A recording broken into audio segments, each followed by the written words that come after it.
शरीरं सुरूपं तथा वा कलत्रं यशश्चारुचित्र धनं मेरुतुल्यम् मनश्चेन लग्नं गुरोरङ्घ्रिपद्मे ततः किं ततः किं ततः किं ततः किम्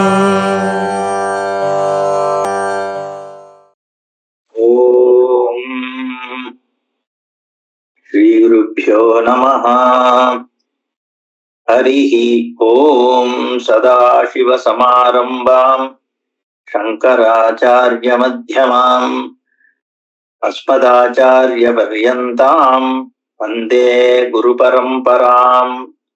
श्रुतिस्मृतिपुराणानाम् आलयम् करुणालयम् नमामि भगवत्पादम् शङ्करम् लोकशङ्करम्।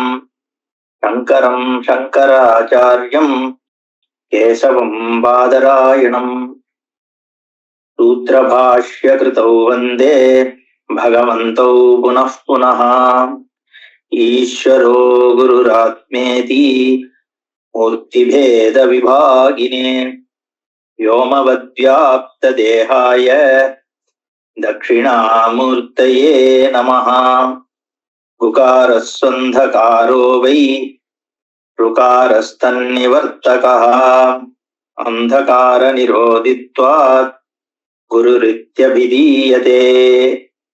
ॐ सहना भवतु सहनौ भुनक्तु सह वीर्यङ्करवावहै तेजस्विनावधीतमस्तु मा विद्विषावहैः। ओम शांति शांति शांति। 45வது ஸ்லோகம். பூர்ணமத்வயமகண்டசேதனம் விஸ்வபேதகலநாதிவர்ஜிதம் அத்விதீயபரசம்விதம்சகம் தத் சதாஹமிதி மௌனமாஸ்ரயே. பூர்ணம் அத்வயம் அகண்ட சேதனம் விஸ்வபேத கலனாதி வர்ஜிதம் அத்விதீய பரசம்விதம்சகம் ததகம் சதா ஆஸ்ரயே. தத் மௌனம் சதா அகமாஸ்ரயே.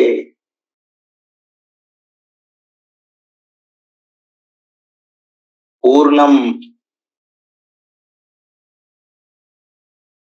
பூர்ணம் அப்படிங்கிற பதத்திற்கு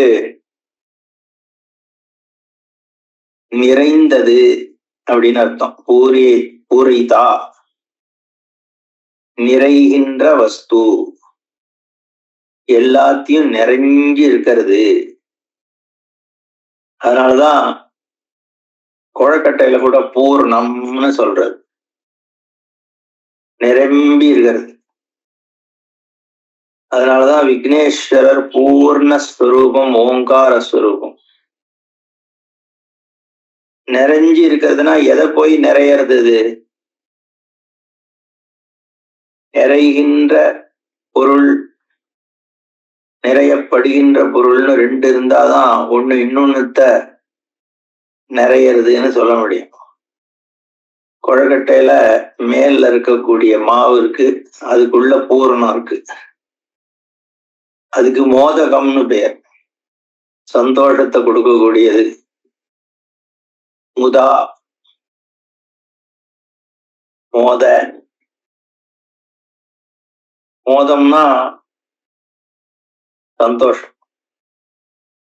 மோதகம்னா சந்தோஷத்தை கொடுக்கக்கூடிய ஸ்வரூபம், பூர்ணஸ்வரூபம். அதனாலதான் விக்னேஸ்வரர் அதை வச்சுட்டு இருக்கார். அப்போ இங்க எது பூரணமா ஏதோ ஒண்ணுத்த போய் நிறையறதுன்னா எதை நிறையறதுன்னா, உனக்கு இந்த ஜெகத்துன்னு தெரியறதே பல விஷயங்களாக நானாத்வமா இதுன்னு உனக்கு எது பிரகாசிக்கிறதோ அந்த பிரகாசிக்கின்ற விஷயங்கள் முழுக்க இது போய் நிறைஞ்சிருக்கு. நிறைஞ்சிருக்குன்னா அப்ப இது வேற அது வேறையானா அதை எதை போய் இது நிறைக்கிறதோ அதுவும் இதேதான். இதிலிருந்து அது தள்ளி இல்ல, அதனால இது எங்கேயும் இருக்குன்னு ஆறுது. பானைய களிமண்ணு நிறைச்சு இருக்கு அப்படின்னா என்ன அர்த்தம்? நாமரூபம் இருக்கு களிமண்ணுலன்னு அர்த்தம். அந்த மாதிரி இங்க பிரம்மத்துல ஒரு நாமரூபம் இருக்கு, அவ்வளவுதான். அந்த நாமரூபம் பிரம்மத்தினால நிறைஞ்சிருக்கு, அதனால பூர்ணம். அந்த ஸ்வரூபம் அதை தவிர வேற வஸ்து இல்லாதனால அத்வயம். ஏன்னா அதனாலதான் நான் சொன்னேன், பூரணம் எதை போய் இது நிறைக்கிறதோ அந்த நிறைக்கின்ற இது பிரம்மன்னா எது நிறைக்கப்படுறதோ அது வேறன்னு ஆயிடணும். அப்படி இல்லை, அது மித்யா, இது சத்தியம். ரெண்டும் வெவ்வேறு சத்தியத்துவத்தோடு கூடியது. அது விவகாரத்துக்கு மட்டும்தான் உலகம் தெரியறதே ஒழிய வாஸ்தவத்துல இல்லை. அங்கம்ன்றது பாரமார்த்திக சத்தியம், வளையல் செயின் எல்லாம் விவகாரிக சத்தியம். விவகாரம் பண்ணும்பொழுது இது செயின்னு தான் சொல்றோம். ஆனா பொற்கொல்லன் இதை வெறும் தங்கமா தான் பார்ப்பான். வாங்கும்போது செயினுக்கு வேல்யூ உண்டு, விற்கும் போது தங்கத்துக்கு மட்டும்தான் வேல்யூ இருக்கு. ஏன்னா அதுல அவன் தங்கம் மட்டும்தான் பார்க்கறான், அதுதான் இருக்கு. நீ மட்டும்தான் அதுல செயினை பார்க்கற, அதுக்கு ஒரு காசு கொடுக்குற, செய்கூலி சேதாரம் இதெல்லாம். ஏன்னா உனக்கு செயின் தெரியறது, அவனுக்கு தங்கம் மட்டும்தான் தெரியாது. அப்போ இது சத்தியம், அது மித்யா. செயின் மித்யா, ஸ்வர்ணம் சத்தியம். ஏன்னா எல்லாரும் ஸ்வர்ணத்தை பார்க்கறான், நம்மளும் விற்கிறவனும் பார்க்கறான், வாங்குறவனும் பார்க்கறான். ஸ்வர்ணத்தை பார்க்காதவன் கிடையாது, அதனால அது சத்தியம். மொத்த மட்டும்தான் செயினை பார்க்கறான், வாங்குறவன் தான். மத்த எல்லாரும் தங்கம் தானே பார்க்க போறான் அதுல, அதனால அது மித்யா. அப்போ இருக்கிறது ரெண்டா ஒன்னான்னா ஒண்ணுதான் இருக்கு, ரெண்டா தெரியறது, பலவா தெரியறது. அதனால அத்வயம். அகண்ட சேதனம். கண்டம்னா என்னன்னா, ஏதாவது ஒரு இடத்துல அது இல்லாம இருந்தா கண்டம் ஆயிடுதுன்னு அர்த்தம். இல்லாத இடமே இல்லையே. எதுவுமே பிரம்மத்திலிருந்து அப்பாற்பட்டு, சைதன்யத்திலிருந்து அப்பாற்பட்டு இல்ல. அதனால அகண்ட சேதனம். விஸ்வமேத விஸ்வபேத கலனாதி வர்ஜிதம். பேத கலனம் ஜெகத்து, ஜெகத்துல இருக்கு விஸ்வே, விஸ்வஸ்ய பேத கலன இத்தியாதி ரஹிதம் வர்ஜிதம். எத்தனையோ விதமா இந்த விஸ்வத்துல வேற்றுமைகள் எல்லாம் தெரியாது. அந்த வேற்றுமை எதுவுமே இதை ஒண்ணும் பண்றது இல்லை. சூரியனுடைய பிரகாசத்துல பலவிதமான விஷயங்கள் இருக்கு, சாக்கடையும் இருக்கு, நல்ல வாசன திரவியங்களும் இருக்கு, கெட்டவனும் இருக்கான், நல்லவனும் இருக்கான்.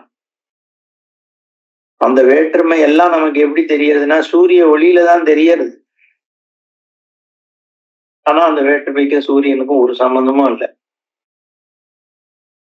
அந்த மாதிரி இந்த பேதங்கள் எல்லாம் எதுலன்னா மித்யாலதான் இருக்கு. சத்திய வஸ்து அது பாட்டு பிரகாசஸ்வரூபமாவே இருக்கு. விஸ்வவேத கலனாதி வர்ஜிதம் என்னைக்குமே இல்லை. ஞானம் வந்ததுக்கு அப்புறம் போயிடுதுன்னு அர்த்தம் இல்ல, ஏற்கனவே இல்லை. அதனாலதான் கீதையில வித்யா வினய சம்பன்னே பிராமணே கவி ஹஸ்தினி சுனிஜைவ ஸ்வபாகேஷு பண்டிதா சமதர்ஷினா. வித்தியை வினயத்தோடு இருக்கக்கூடிய பிராமணன் இருக்கிறதுலே உயர்ந்தவன். ஏன்னா வித்தியினாலையும் வினயத்தினாலையும் எல்லாத்தோடையும் இருக்கிற பிராமணன் அவனுக்கு சமம் எதுவும் கிடையாது. எத்தனையோ பைசா வச்சுட்டு இருக்கலாம், எவனாவது ராஜ்யம் வச்சுட்டு இருக்கலாம், ஆனா அதெல்லாம் வித்யா வினயத்துக்கு சமம் கிடையாது. வித்யா வினய சம்பன்னே பிராமணே, அப்புறம் பசு, அப்புறம் யானை, இது எல்லாத்துக்குள்ளேயும் பேதம் இல்லை.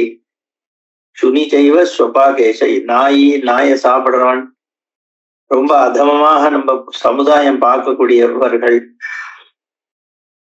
இவாளுக்குள்ள ஒரு பேதம் இல்லைன்னு எப்படி சொல்றார்? வித்யா வினய சம்பன்னன் ரொம்ப உயர்வுன்னு நம்ம சொல்லிட்டோம். அது எப்படின்னா, நம்ம ஏற்கனவே சொன்ன மாதிரி இவாளுக்கு நடுவுல சூரியனுக்கு பேதம் இருக்கோ, இது எல்லாத்தையும் பிரகாசம் பண்றது அதே சூரியன் தான். இவாளுக்குள்ள பேதம் இருந்தாலும் இவாளை பிரதிபலிக்கிற அந்த சூரியன் இருக்கே, அந்த ஜோதிஷ்ல வித்தியாசம் கிடையாது. பிராமணம் மேல பட்டு வர்ற சூரியனுக்கும், பசுமாட்டு மேல பட்டுட்டு வர சூரியனுக்கும், யானை மேல பட்டு வர சூரியனுக்கும், நாய் மேல பட்டு வர, இதுக்கு ஏதாவது வித்தியாசம் இருக்கோ? எல்லாம் ஒரே ஜோதி தான். ஜோதிஷ்னால ஒண்ணும் வித்தியாசம் இல்லை. அதுதான் அங்க தாத்பரியமே ஒழிய, யானை வேற பூனை வேறங்கிறது வித்தியாசம் இருக்கு, விவகார திசையில இருக்கு. பரமார்த்தமா சுரூப திருஷ்டியா பார்த்தா இது எல்லாம் ஒரே ஆத்ம பிரகாசத்துல தெரியற விஷயங்கள் தான். அதனால்தான் அத்விதீய விஸ்வவேத கலனம் இல்லை அப்படின்னு சொல்றார். அத்விதீய பர சம்பிதம்சகம், அத்விதீய பரமாக இருக்கக்கூடிய இந்த பிரஜப்தி, ஏற்கனவே அகண்ட சேதனம்னு சொன்னாரே, அதுதான் இந்த அத்விதீய பர சம்பிது. அந்த சுரூபமா இருக்கோ, அகம் இதி சதா இதி தத்து சதாகம் மௌனம் ஆசிரிய, அப்படி இருக்கக்கூடிய சுரூபம் தான் மௌனஸ்வரூபம். ஞானஸ்வரூபம் தான் மௌனஸ்வரூபம். நம்ம ஏற்கனவே பார்த்தோம். அதுதான் சும்மா இரு சொல்லறேன்னு சொன்னார். அதுதான் மௌனம். அந்த மௌனத்தை ஆசிரியிக்கிறேன். இல்லை இதி மௌனம் ஆசிரியன்னு வேணா போட்டுக்கலாம். இதி மௌனம் ஆசிரியன்னு சொல்லிடுறதுனால இப்படி இருக்கிற பிரம்மத்தை மௌனமா இருந்து நான் ஆசிரியிக்கிறேன், இல்ல இப்படி இருக்கிறத மௌனம் ஆச்சு அதை நான் ஆசிரியிக்கிறேன், இப்படி வேணா எடுத்துக்கலாம். 46 பார்ப்போம். ஜன்ம மிருத்யு சுக துக்க வர்ஜிதம் ஜாதி நீதி குலகோத்திர தூரகம் சித்விவர்த்த ஜகதோஸ்ய காரணம் தத்சதாகமிதி மௌனமாஸ்ரயே. ஜன்ம மிருத்யு துக்க சுக துக்க வர்ஜிதம், ஜனனம் மரணம் சுகம் துக்கம் இதெல்லாம் இல்லாதது. ஜாதி நீதி குல கோத்திர தூரகம் அஸ்ய சித்விவர்த்த ஜகதः காரணம் தது மௌனம் சதாகம் ஆஸ்ரயே. இதி தத் அப்படி கூட அங்க போய் சேர்த்துக்கலாம். இதி தத் ஆஸ்ரயே அகம் சதா மௌனம். ஜென்மா மிருத்யு சுகம் துக்கம் இதெல்லாத்துக்கும் அப்பாற்பட்டு, ஜென்மா மிருத்யு அப்படிங்கிறது, ஜனனம்னா என்ன, ஒரு காலத்துல இல்லை அப்புறம் ஒரு காலத்துல இருக்கு அப்படின்னா அது ஜென்மா. இந்த சமயத்துல இது இல்ல, இந்த சமயத்துல இருந்து இது இருக்கு அப்படிங்கிறது ஜென்மா. இத்தனை நாள் இருக்கு, இதுக்கப்புறம் இல்ல அப்படிங்கிறது மிருத்யு மரணம். அது அப்ப காலத்துக்கு உள்ள அவச்சின்னமா இருக்கிற விஷயத்துக்கு ஜனனம் மரணம்னு சொல்றது. ஆனா காலத்தையே தாங்கின்னு இருக்கிறது, காலம் எதுல ஆசிரியிச்சிருக்கோ அது காலத்திற்கு அப்பால இருக்கிற விஷயம். அது கால தேசதா காலத்தகா வஸ்துதா அனவச்சின்னம். ஏன்னா காலமே ஞப்தியில ஞானஸ்வரூபத்துலதான் பிரகாசிக்கிறது. காலம்ங்கிறது என்னுடைய ஞானத்துல இருக்கிற ஒரு பானம். என் புத்தியில தான் காலம் இருக்கு. நம்ம வெளியில டைம்னு ஒண்ணு பிக்ஸ் பண்றமே ஒழிய காலம்ங்கிறது ஒரு ஸ்பேன் நம்ம மைண்ட்ல தெரியறது, அவ்வளவுதான். அது ஒரு டான்ஜிபிள் பொருள் கிடையாது. அப்போ எதை ஆசிரியிச்சிருக்கு? என்னுடைய ஞப்தியை ஆசிரியிச்சுதான் காலம் இருக்கு. பிரஜப்தியில தான் எல்லா காலமும் இருக்கு. அப்போ காலத்துக்குள்ள இருக்கக்கூடிய ஜென்ம மிருத்யுங்கிறது காலத்துக்கு அப்பாற்பட்ட வஸ்துவை எப்படி தொட முடியும்? ஏன் தொட முடியாதுன்னா, ஜென்மான்னு நீ சொல்ற, அப்ப அதுக்கு முன்னாடி இருக்கிற காலத்துல அது இருந்திருக்க கூடாது. ஆனா முன்னாடி இருக்கிற காலம்ங்கிறதே இதுல தானே இருக்கு. அப்போ காலம்னு சொல்லிட்டாலே இது வந்தாகணும். ஆனேன்னு சொன்னா களிமண் இருந்துதான் ஆகணும். எது காரணமோ அது காரியத்துல இல்லாம இருக்க முடியாது. உபாதான காரணம்னு சொல்ல முடியாது, கூடவே வர்றது. அது மாதிரி காலம்ங்கிறது பிரம்மத்தை சேர்த்து எடுத்துன்னு வந்தாகும் கூட. அப்ப அது இல்லைன்னு சொல்ல முடியாது. அப்ப அது இல்லாத காலம்னே ஒண்ணு கிடையாது. காலம்னாலே அது இருக்கணும். அப்ப ஜென்மாவும் கிடையாது, மிருத்யுவும் கிடையாது, சுக துக்கமும் கிடையாது. சுகம் இல்லைன்னு எப்படி சொல்ல முடியும்? அது ஆனந்த ஸ்வரூபமாச்சே. அது சாந்தமான ஸ்வரூபம், அனந்த ஸ்வரூபம்ங்கிறதுனால துக்கமே கிடையாதுங்கிறதுனால சுதமாக அது ஒரு ஆனந்தம் தான். நீ சுகம்னு சொல்றிய, அது ஆனந்தத்துல இருக்கிற ஒரு தாரதமியம். கொஞ்சமா வந்துட்டு போறதுக்கு பேர் தான் சுகம். ஐஸ்கிரீம் சாப்பிட்டோம்னா அப்படிங்கிறமே, அதுதான் சுகம்.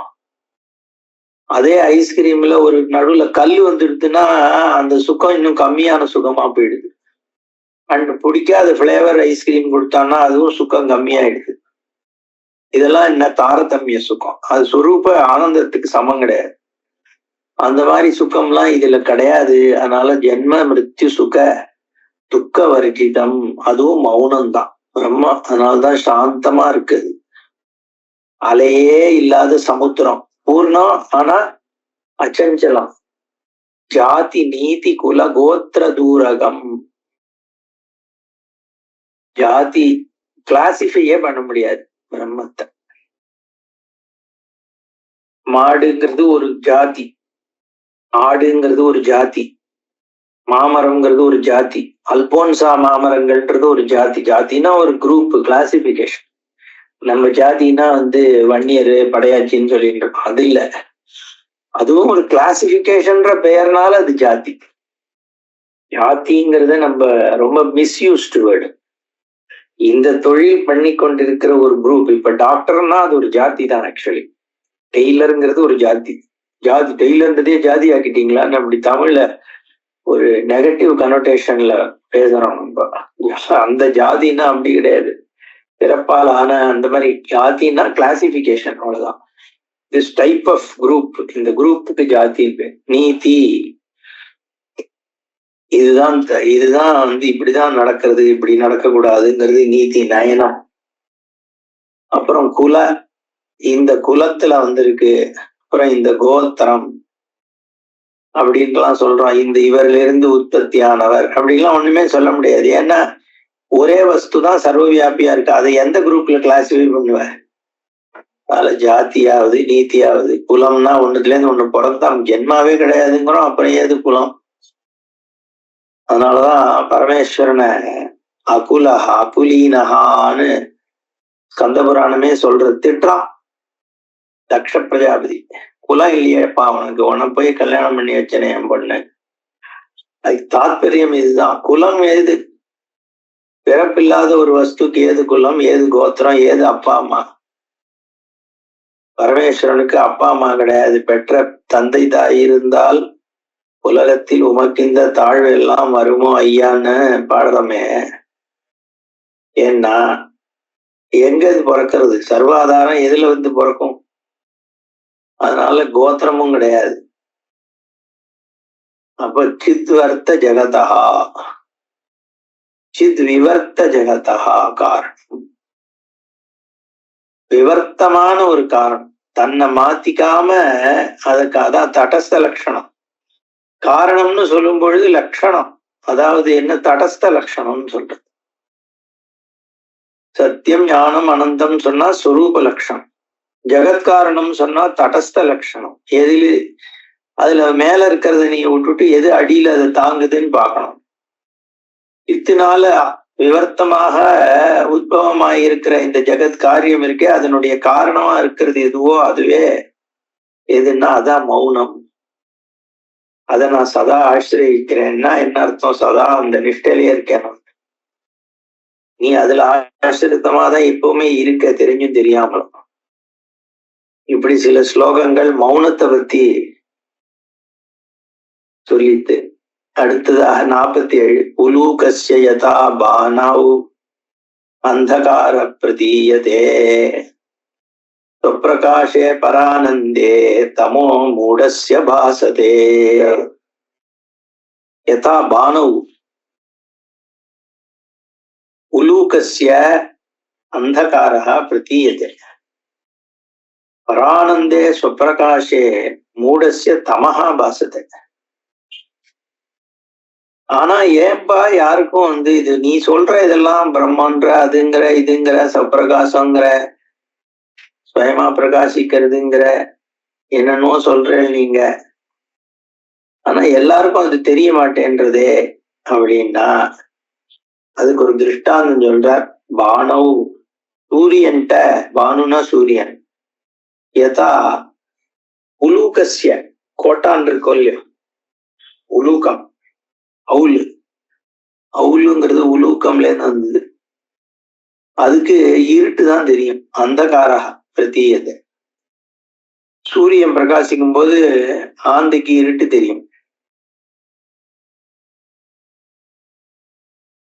ஏன்னா நம்ம நேத்திரத்தை பொறுத்துதான் தெரியற சூரியன்றது. கேட்ராக்ட் இருந்தா சரியா தெரியாது, சில பேர் கண்ணே தெரியாது, சிலது அது என்ன அவன் உபாதியினுடைய விசேஷம், அவ்வளவுதான். அந்த மாதிரி பரானந்தே பரம ஆனந்த சுரூபமாகிய இந்த சுப்பிரகாச பிரம்மத்துக்கிட்ட மூடனுக்கு இருட்டுதான் தெரியுங்கிறார். மூடஸ்ய தமஹா பாசத்தை, அஜ்ஞானம். அது நம்ம என்ன இப்படி திட்டல, அந்த மூடன்ல நம்மளும் மூடன் தான் தெரிகிற வரைக்கும் இல்லையா? அதனால இது திட்டு கிடையாது. அஜ்ஞானம் இருக்கிற வரைக்கும் தெரியாது, அவ்வளவுதான். ஞானம் யாருக்கோ ஸ்பெஷல் கேட்டகரி பீப்புளுக்கு தான் வரணும்னு இல்லை. இது ஒரு பிரச்சனை இந்த காலத்துல. அவர் ஞானி அப்படின்னா உடனே அவர் ஏதோ இந்த ஏலியன் கிரகத்துல இருந்து வந்திருக்கிற ஒரு ஆள் மாதிரி பார்க்கணும்னு வச்சுட்டு இருக்கோம்.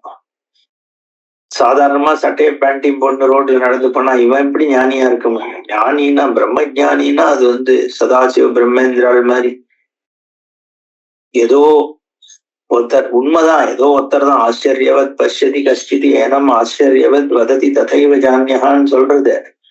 ஆனா அதே சமயத்துல அவர் இப்படிதான் இருப்பாருன்னு சொல்ல முடியாதுன்னு சொல்றதே சாஸ்திரம் இல்லையா?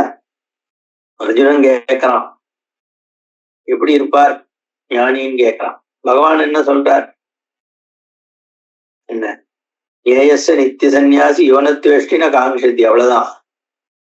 நீ எப்படி தெரிஞ்சுப்பேன்னா அவனுக்கு ஆசாபாசங்கள் இல்லாம அப்படியே இருந்தா அதை வச்சு தெரிஞ்சுக்க முடியும், அவ்வளவுதான். அவன் இப்படி பேசுறான் அப்படி பேசுறான், இந்த சட்டையை போட்டான் அந்த சட்டையை போட்டான்னு சொல்ல முடியாது.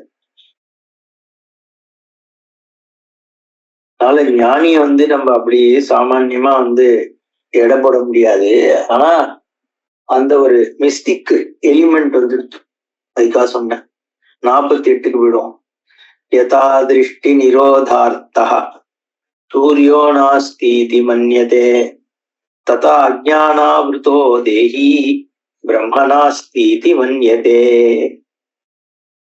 அதே ஒரு விஷயத்தை இன்னும் சொல்லிட்டு போறார். யதா திருஷ்டி நிரோதார்த்தா சூரியஹ நாஸ்தி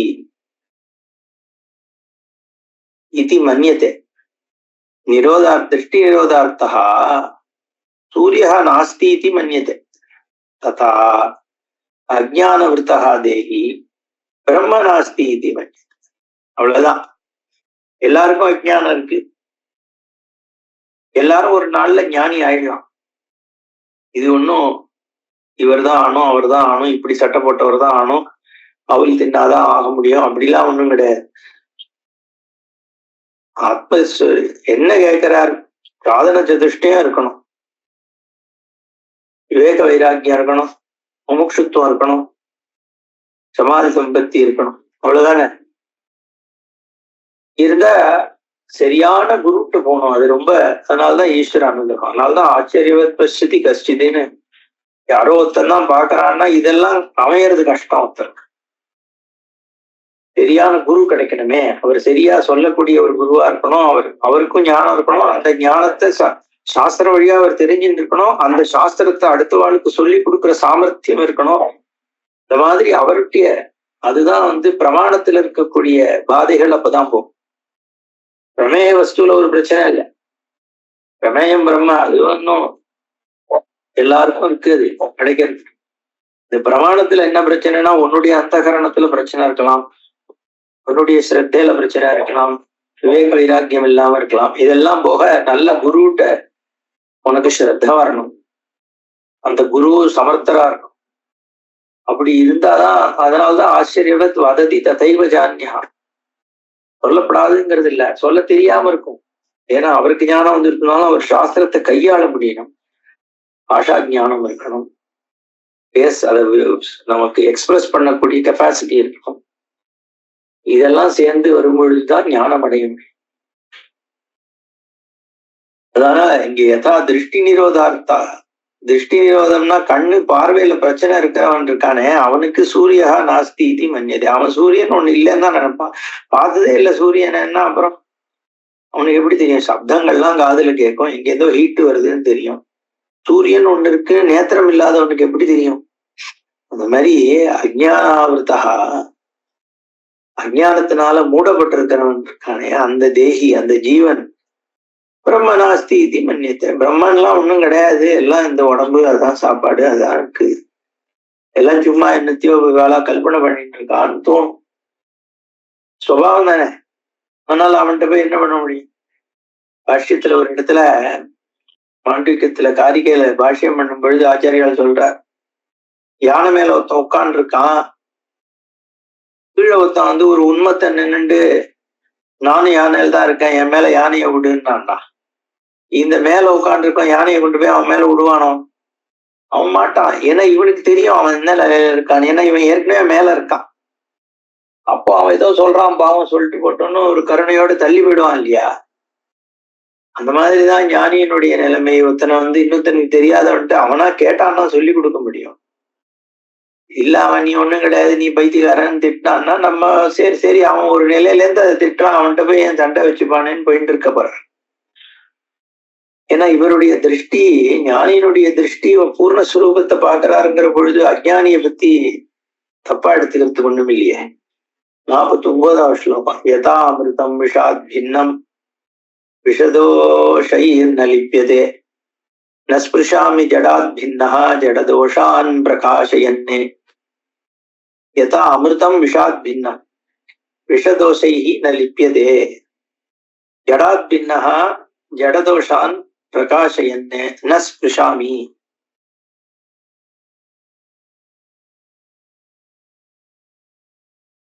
யதா எப்படி அமிர்தம் விஷாத் பின்னம், அமிர்தமானது விஷத்திலிருந்து வேறுபட்டதா இருக்கு. விஷதோஷைஹி ந லிப்யதே, விஷத்து தோஷங்கள்ல அமிர்தம் போய் உட்காருமோ? அது பாட்டு அமிர்தமாக இருந்துருக்குமே ஒழிய விஷத்தினுடைய கஷ்டங்கள் அமிர்தத்துல இல்ல. அந்த மாதிரி ஜடத்துக்கு அப்பாற்பட்டதாக இருக்கிற ஆத்ம பிரகாசமானது ஜட தோஷங்கள்னால அது தோஷம் அடையறது இல்லை. அந்த மாதிரி நான் என்னுடைய சுரூபம் அது பிரகாச சுரூபங்கள். ஜடத்தை எல்லாத்தையும் பிரகாசம் பண்ணிட்டு இருக்கோமே ஒழிய, ஆனா ஜடத்தை நம்ம தொடர்றது இல்லை. ஆக்சுவலி ஜடம்னே ஒண்ணு இல்லையே. ஜடம்ங்கிறது ஜட விருத்தி தானே ஒழிய ஜடம்னு ஒரு சுரூபம் கிடையாது. ஜடம்னா என்ன? ஜட விருத்தி, அவ்வளவுதான். சேதனத்துல இருக்கிற ஒரு விருத்தி, இது ஜடம் அப்படிங்கிற ஒரு பதார்த்தத்தை பத்திய ஒரு பார்வை, ஒரு ரூபம், ஒரு நாமம், ஒரு சப்தம், இதெல்லாம் சேர்ந்தது அந்த ஜட அனுபவம், அவ்வளவுதான். அதுவும் ஒரு அனுபவம் தான், ஞப்திதான். ஜட பொருள்னு ஒரு பொருளே கிடையாது. ஆனால் அதை தொடக்கூட முடியாது. இருந்தா தானே தொடும். மாண்டூக்கிய காரிகையில சொல்றார், இல்லைங்கிற பொழுது அது என்னடா தொட பொருள், எதுவும் தொடர்றதுக்கு ஒண்ணும் இல்லை அப்படின்னு. 50வது ஸ்லோகம், சொல்பாபி தீப கனிகா பகுளம் நாசயேத் தமஹா சொல்போபி போதோ மகதீம் அவித்யாம் சமயேத் ததா. சொல்பமா சொல்பாபி தீப கணிகா பகுலம் தமஹா நாசயே ததா போதா ஸ்வல்போபி மகதீம் அவித்யாம் சமயேத் சொல்பமப்பியஸ்ய தர்மஸ்ய திராயதே மகதோ பயாத்னு கீதா சாஸ்திரம். சின்னதாக இருந்தாலும் சொல்பாபி இத்தினூண்டா இருக்கு தீப கணிகா, குட்டியூண்டு தீபம், இவ்வளவுதான் இருக்கு, இத்தினூண்டுதான் இருக்கு அந்த தீபம். இருட்டு கனாந்தகாரமா இருக்கு, அத்தனை இருட்டும் சேர்ந்து ஒரு இடத்துல உட்கார்ந்து இருக்கு. ஆனா அது எல்லாத்தையும் இந்த ஒரு விளக்கு ஏத்தினா அத்தனை இருட்டும் ஓடி போயிடுதே அந்த இடத்துல. பகுலம் தமஹா நாசையே. எப்பேற்பட்ட இருட்டா இருந்தாலும் ஒரு சின்ன விளக்கு ஏத்தினா ஓடி போடும். அவ்வளவு பெரிய இருட்டுக்கு அவ்வளவு பெரிய விளக்கு தேவையில்லை. ஒரு டார்ச் லைட் அடிச்சேன்னா அந்த இடம் தெரிஞ்சிட போகுது. அது மாதிரி போதகா, இந்த ஞானமானது சொல்போ அப்பி, சின்னதாக இருக்கிற ஞானமா இருந்தாலும் என்ன நீதான் பிரம்மான்னா அகதீம் அவித்யாம் சமய முடிஞ்சு போச்சு. சொல்றது ஒண்ணா, அகம் பிரம்மாஸ்மி இல்ல தத்துவமசி, அவ்வளவுதான் வாக்கியம். அது புரிஞ்சு கொடுத்தனா எத்தனையோ ஜென்மால எடுத்த பிறவிகள், அதுல அடைஞ்ச பாபங்கள், அதனால வந்த புண்ணியங்கள், இந்த ஜென்மால இருக்கிற பந்தம், இந்த ஜென்மால நான்ற எண்ணம், இந்த அகங்காரம், அதுல இருக்கக்கூடிய காமம், குரோதம், மதம், மாத்சரியம், சைக்கலாஜிக்கல் ப்ராப்ளம், அது இது அத்தனையும் ஒரே அந்த வித்தியால போயிடுது. எப்படி அவ்வளவு பெரிய இருட்டை இத்தனோண்டு விளக்கு நீக்கிறதோ, ஒரு தத்துவமசி இவ்வளவு பெரிய சம்சாரத்தையே நீக்கிடுது, பிரபஞ்சத்தை நீக்கிடுது, எல்லாம் போயிடுத்து. அவ்வளவு கேலக்சிஸ் இன்னும் அது இன்னும் இது இன்னும் இத்தனை துவைதா இருக்குது. எல்லாம் என்னன்னா அகம் பிரம்மாஸ்மி எல்லாம் போயிடுது, காணா போயிடு. 51 சித்ரூபத்வான்னமே ஜாட்யம் சத்யன்வான்னான்ருதம் மம ஆனந்தத்வான்னமே துக்கம் அஜ்ஞானாத் பாதி தத்ரயம். திருப்பி ஆத்ம வஸ்துவை பத்தி சொல்றார். நிதித்தியாசன பரமான ஒரு ஸ்லோகம் இது. சித்ஸ்வரூபமா இருக்கிறதுனால எனக்கு ஜடத்தன்மைங்கிறது இல்ல, சத்தியஸ்வரூபமா இருக்கிறதுனால எனக்கு பொய்த்தன்மை இல்ல, ஆனந்த ஸ்வரூபமா இருக்கிறதுனால துக்கம் இல்லைன்றார். சத்தியம், ஞானம், அனந்தம், பிரம்ம அப்படிங்கிற அந்த 3 விஷயம் சொன்னனே, ஸ்வரூப லட்சணம். அந்த ஸ்வரூப லட்சணத்தை இங்க சொல்றார். இது மகா வாக்கியம், ஸ்வரூப லட்சணம் இது. இது அடுத்த கிளாஸ்ல நம்ம விஸ்தாரமா பார்ப்போம். ஓம் பூர்ணமதః பூர்ணமிதம் பூர்ணாத் பூர்ணமுதச்யதே பூர்ணஸ்ய பூர்ணமாதாய பூர்ணமேவாவசிஷ்யதே. ஓம் சாந்தி சாந்தி சாந்தி. ஹரி ஓம். ஸ்ரீ குருभ्यो நமः. ஹரி ஓம்.